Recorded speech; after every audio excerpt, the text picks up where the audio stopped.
మన పురాణములు. Radio city మన పురాణములు అంటే మన కథలు.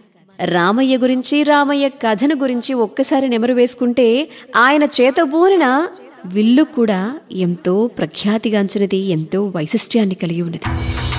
కోదండరాముడు అని చెప్పి రాముణ్ణి ప్రస్తావించడం చూస్తూ ఉంటాం. శ్రీరామచంద్రుడు అని, దశరథ తనయుడు అని చెప్పి పిలుచుకుంటూ ఉంటామైతే కోదండరాముడు అనే పేరులో అసలు కోదండము అంటే చాలా మందికి తెలియదు. కోదండము అనేది శ్రీరాముల వారి విల్లు పేరు. త్రేతాయుగానికి చెందినటువంటి శ్రీరాముణ్ణి మర్యాద పురుషోత్తముడు అని కూడా అంటూ ఉంటారు. ఆయన తన పరిమితుల్లో తాను ఉంటూనే జీవితంలో తన కర్తవ్యాలన్నింటినీ కూడా నిర్వహించారు. 14 సంవత్సరాల వారి అజ్ఞాతవాసంలో రాములవారు సీతమ్మ తల్లిని పోగొట్టుకుని వానర సైన్యం సహాయం తీసుకోవటం, రావణాసురుని వధించటం. అయితే కోదండ విల్లు గురించినటువంటి రావణాసుల వారిని వధించడం జరిగింది. అయితే కోదండ విల్లును గురించి చాలా ఆశ్చర్యకరమైన విషయాలు ఇవాల్టి మన రేడియో సిటీ మన పురాణములు అంటే మన కథలలో తెలుసుకునే ప్రయత్నం చేద్దాం.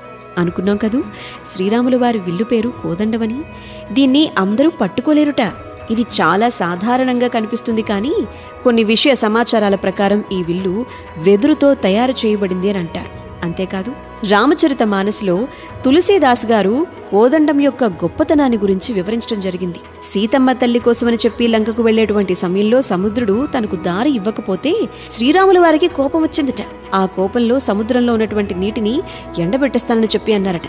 దానికోసం కోదండాన్ని ఉపయోగించేశారట.